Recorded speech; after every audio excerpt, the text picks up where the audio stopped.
Hola a todos, mi nombre es Regina Román Magaña, les vengo a presentar la Escuela Unificada en México. Voy a iniciar con una pequeña contextualización, después iremos hablando sobre lo que han sido las etapas cruciales en la historia del sistema educativo mexicano. También veremos lo que ha sido la misión de nuestro sistema educativo en el siglo XX, también en los años 30 y parte de los 40, lo que fue la inserción de la educación socialista, y pasaremos también a revisar los periodos de dos presidentes, de Miguel Ávila Camacho y de Miguel Alemán, de 1940 a 1946, porque es precisamente con ellos, en el periodo sobre todo de Miguel Alemán, donde se da este concepto de la unidad nacional y la escuela unificada. Y por último, unas breves conclusiones. Comenzamos. La expansión del sistema escolar en el campo en los años 20 y en los años 30 no fue solamente para educar al campesino, sino fue un esfuerzo por organizar económicamente al agro y sentar las bases de lo que fue el nacionalismo político. En el año de 1916, Gonzalo Robles fue un ingeniero agrónomo que fue enviado a visitar las escuelas agrícolas más famosas de Estados Unidos. En 1920 viajó también a la URSS y recorrió casi todos los países de Europa, con el propósito de observar las escuelas agrícolas, los bancos cooperativos y las industrias agrícolas. Con este mismo fin viajó a Sudamérica, concretamente a Argentina.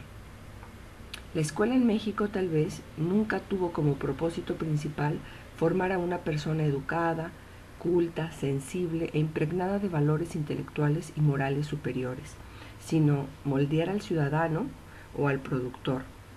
Se destacaron la educación cívica, la historia y la geografía, después que los alumnos aprendieran a leer, a escribir y contar. Esta era la tónica hasta 1920 en los congresos de educación, en todos los foros que había de la época. Esa era la tónica general. Con la creación de la Secretaría de Educación Pública en los años 20, se inicia un proyecto más sólido y viable para la cruzada de la alfabetización.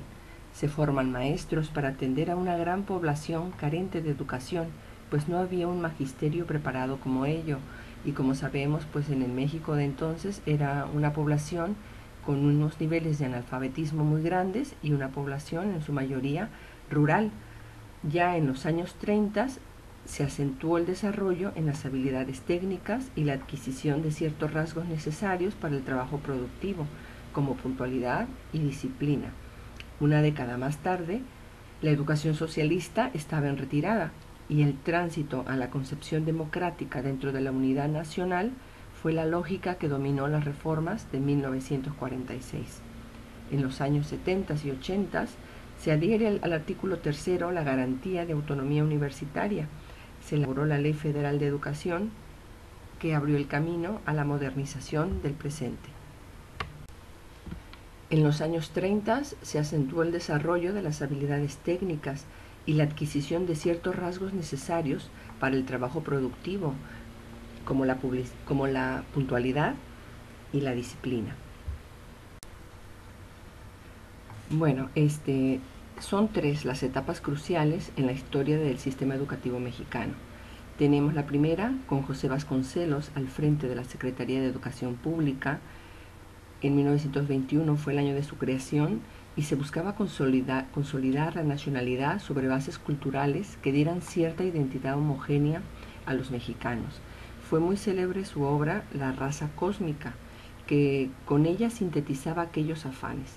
Él decía en este concepto de lo que es la raza cósmica que los latinoamericanos teníamos la sangre de las 4 razas primigenias del mundo: la roja de los amerindios, la blanca de los europeos, la negra de los africanos y la amarilla de los asiáticos, y que la mezcla entre todas ellas da como resultado de una quinta y última aparición de una raza. Dice que se refería, por tanto, al mestizaje de lo que es en América Latina. Alfabetizar fue el credo que empujó a Vasconcelos a iniciar las misiones culturales. El eslogan, digamos, de estas misiones culturales era alfabeto, pan y jabón, y también la creación de las casas del pueblo. La segunda etapa se realiza en la etapa de Narciso Bassols como ministro de Educación al frente de la Secretaría de Educación Pública, y la reforma que él impulsó sentó las bases de todo el subsistema de enseñanza tecnológica que hoy tenemos. El proyecto de educación socialista planteaba incorporar a cientos de niños y jóvenes a la escuela pública, beneficiar a las clases populares y ofrecer becas y apoyos económicos a los hijos de los obreros y de los campesinos. Y la tercera etapa es la de la promulgación de la Ley Orgánica de Educación en el año 42, que tenía el objetivo de unificar los contenidos curriculares de la educación primaria, que se iniciaría con el proyecto de lo que sería la Escuela Unificada en México, dando paulatinamente orden al sistema educativo que carecía de uniformidad nacional. Dentro de la primera etapa tenemos lo que sería la misión del sistema educativo mexicano en el siglo XX. Después de los años turbulentos de la Revolución Mexicana, el Estado se propuso construir un México independiente y revolucionario, de imbuir en la mente de los habitantes, no solo de las élites, la idea de pertenencia a una patria común, de producir la imagen de que los mexicanos compartían una historia y que son una sociedad única y diferenciada. La educación pública sería el instrumento ideal para realizar esta tarea, que era crucial para el Estado. En cumplimiento a las exigencias revolucionarias, se redactó la Constitución de 1917, que en su artículo tercero establecía la educación gratuita, obligatoria y laica. Y bueno, como sabemos, la población mexicana en finales del siglo XIX y parte de lo que era el XX, pues era una población rural con niveles de alfabetismo superiores al 80%. Con la creación de la Secretaría de Educación Pública, pues es cuando se inicia un proyecto más sólido. Entre 1924 y 1928 se modifica esta política educativa. Bueno, durante estos años aparece la figura de Moisés Sáenz. Moisés Sáenz, junto con Vasconcelos, fueron probablemente dos de los pedagogos, dos de los políticos más ambiciosos en el quehacer educativo mexicano. Como subsecretario de Educación, intentó aplicar la pedagogía de John Dewey adaptada a las necesidades de nuestro país. Sáenz invitó a su antiguo maestro, Dewey, para que viera florecer los resultados de su teoría en el campo mexicano. Cuando Dewey visitó nuestro país, quedó impresionado con los experimentos de su antiguo alumno y escribió un ensayo laudatorio intitulado El Renacimiento Educativo Mexicano. Se tenía también la preocupación de hacer de México un país económicamente independiente. Se pusieron en marcha las escuelas centrales agrícolas, la escuela rural con un sesgo más práctico, y se dio seguimiento también a la salud psíquica de los alumnos. Se alentaron los experimentos psicológicos para probar la inteligencia de los indígenas y se creó también la Casa del Estudiante Indígena. La escuela socialista tenía una orientación utilitarista encuadrada en los programas de educación técnica. Se incrementó la preparación de cuadros que demandaban el creciente desarrollo industrial del país. Con el fin de garantizar la unidad programática, sería facultad de la Secretaría de Educación Pública el diseño de materiales, la aprobación de textos y planes de estudio, en tanto que los gobiernos estatales se encargarían del financiamiento de las escuelas públicas. El principio del Estado educador se ratificó y quedó firme en la fracción segunda del artículo 3. La formación de planes y programas y métodos de enseñanza correspondería en todo caso al Estado. La secundaria y las escuelas técnicas se convirtieron, por tanto, en una alternativa para los alumnos que concluían la educación primaria. En 1930 se agudizaron las polémicas en torno al socialismo, unos en pro y otros en contra. En 1934 hubo manifestaciones públicas que pugnaban por reformar la enseñanza laica y darle un sentido socialista. El marxismo soviético estaba dividido entre el comunismo de Stalin y el de León Trotsky, que perseguido se refugió en México en 1937, gracias a las gestiones del pintor Diego Rivera, quien logró que el presidente Cárdenas le diera asilo político. Los planes de estudio de las escuelas normales incluían el socialismo científico y la historia del movimiento obrero. En las escuelas primarias y secundarias, los programas seguían el modelo de la Unión Soviética y se buscaba el contacto con los estudiantes, con los centros de trabajo y con las organizaciones obreras.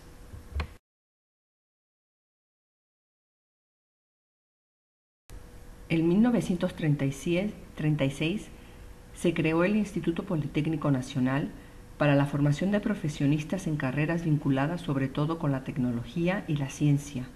El presidente Cárdenas le dio un impulso decisivo a la educación media y media superior. El IPN constituyó una alternativa a la educación que se brindaba a nivel universitario, como en el caso de la UNAM, que no atendía, digamos, todo el panorama de las carreras.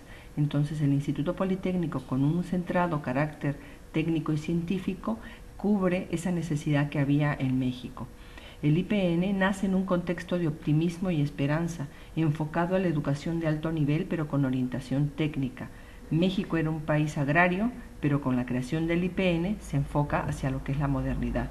Se incorporan también al IPN las escuelas que comprendían la educación prevocacional y vocacional, correspondientes al nivel medio y medio superior. En 1938 sucede un acontecimiento que marcó la historia definitiva de nuestro país. En un momento la comentamos. En 1937, Cárdenas fundó una escuela en Morelia, Michoacán, para albergar a 456 niños, hijos de republicanos españoles, que llegaron al país como refugiados de la Guerra Civil Española. Al finales del gobierno cardenista, el número de primarias, secundarias, internados indígenas, escuelas regionales habían aumentado considerablemente. El índice de analfabetismo en mayores de 10 años disminuyó del 69% de 1910 a un 51%. En este contexto, las circunstancias internacionales cambiaron y el énfasis en la política económica cardenista dio un vuelco por la amenaza de una Segunda Guerra Mundial.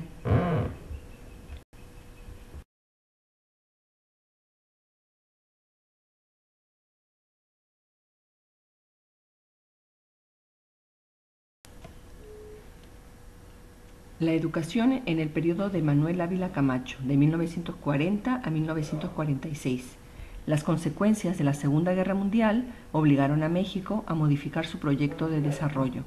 En la política, la institución presidencial reemplazaba la figura del caudillo, de lo que había sido Emiliano Zapata y Francisco Villa, y de la exacerbación de la lucha de clases se pasaba a la reconciliación nacional. La Secretaría de Educación Pública vivía un momento de crisis, ya que el proyecto socialista de la educación no había rendido los frutos que se desearon y se enfrentaba a la contradicción de desarrollarse en un país con un modelo económico de capitalismo dependiente. El periodo ávila camachista es la etapa de transición de la escuela socialista a la escuela de la unidad nacional, que tenía como principio paz, democracia y justicia. Se impulsó la idea de que lo fundamental era identificarse con el concepto de nación. Ser mexicano debería de ser un valor superior a ser obrero o campesino. La afiliación por clase social pasaba a segundo término. La unidad nacional reclamaba del concurso de todos bajo un mismo techo. Aquí sale la figura del ideólogo Jaime Torres Bodet. Él no era un político profesional ni un teórico del Estado. Era un poeta que llegó a ocupar el cargo de secretario de Educación Pública, cuando los políticos profesionales habían fracasado en el intento de desmantelar la educación socialista y organizar las tareas de la SEP. La obra educativa de Jaime Torres Bodet la podemos sintetizar en estos siguientes puntos. Retomó la alfabetización de niños y adultos, revisó planes escolares, impulsó la construcción de escuelas, capacitó y unificó al magisterio en el Sindicato Nacional de Trabajadores de la Educación. Fue figura central de la idea educativa del México contemporáneo y fue uno de los redactores principales de la reforma al artículo 3º constitucional, donde se quita ya el rasgo de la educación socialista por una educación nacionalista. Pero estos ambiciosos propósitos no se tradujeron por entero en realizaciones prácticas. La educación en el periodo de Miguel Alemán Valdés, de 1946 a 1952. El ideario educativo de Miguel Alemán se apoyó en 8 puntos. 1. La escuela rural tendría 3 objetivos: la instrucción eficaz para el campesino, el mejoramiento de las condiciones económicas e higiénicas y la creación de un espíritu cívico. La continuación de la campaña de alfabetización. En tercer lugar, la construcción de más escuelas. La cuarta, la capacitación al magisterio. Y en número 5 tenemos la creación de la Comisión Nacional de los Libros de Texto Gratuitos.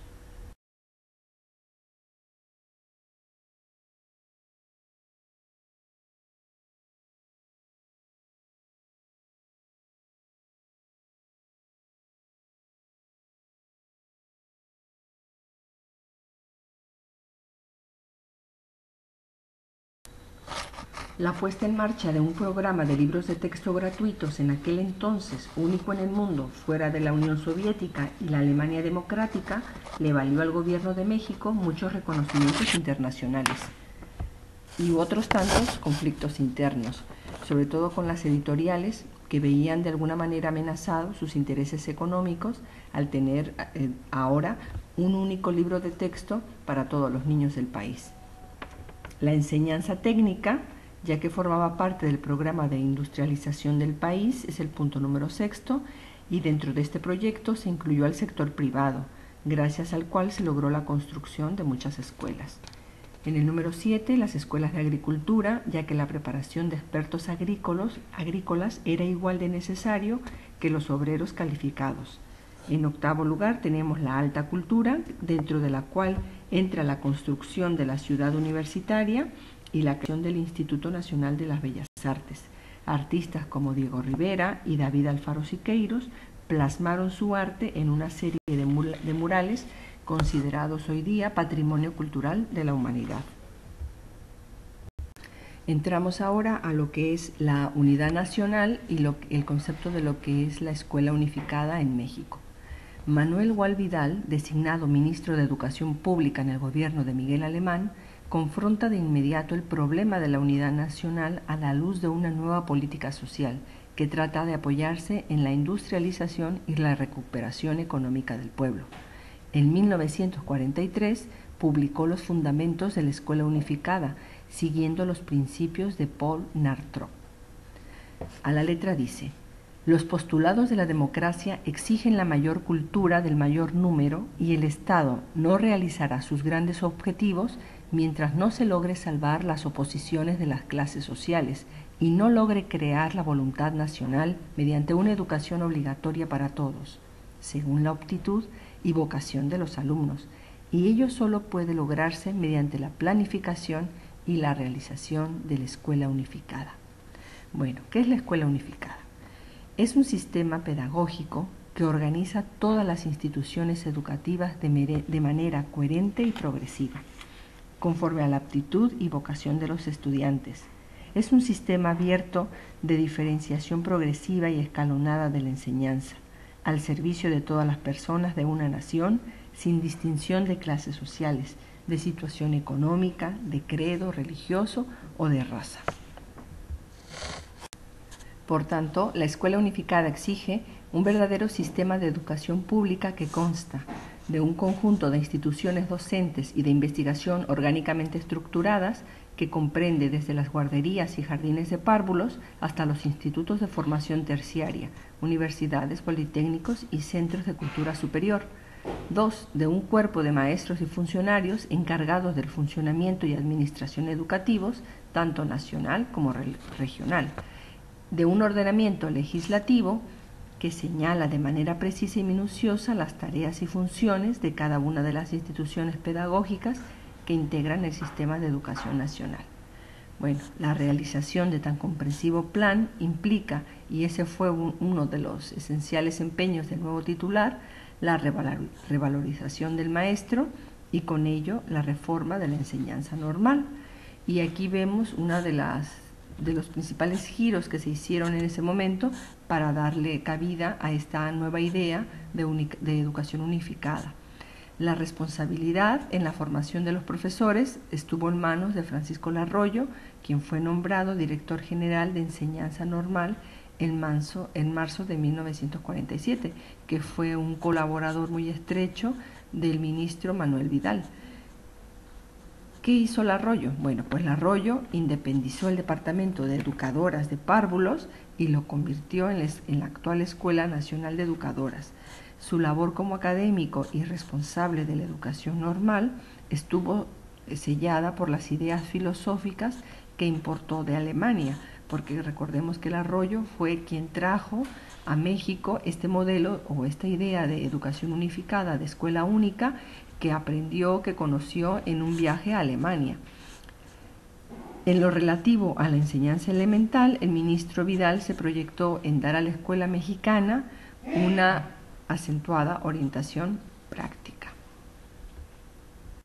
Bueno, ya para ir terminando y a manera de conclusión, me gustaría destacar que, bueno, que fue tanto para Europa como para América el inicio y el fin de la Segunda Guerra Mundial, pues produjeron un nuevo sentido en la vida del planeta.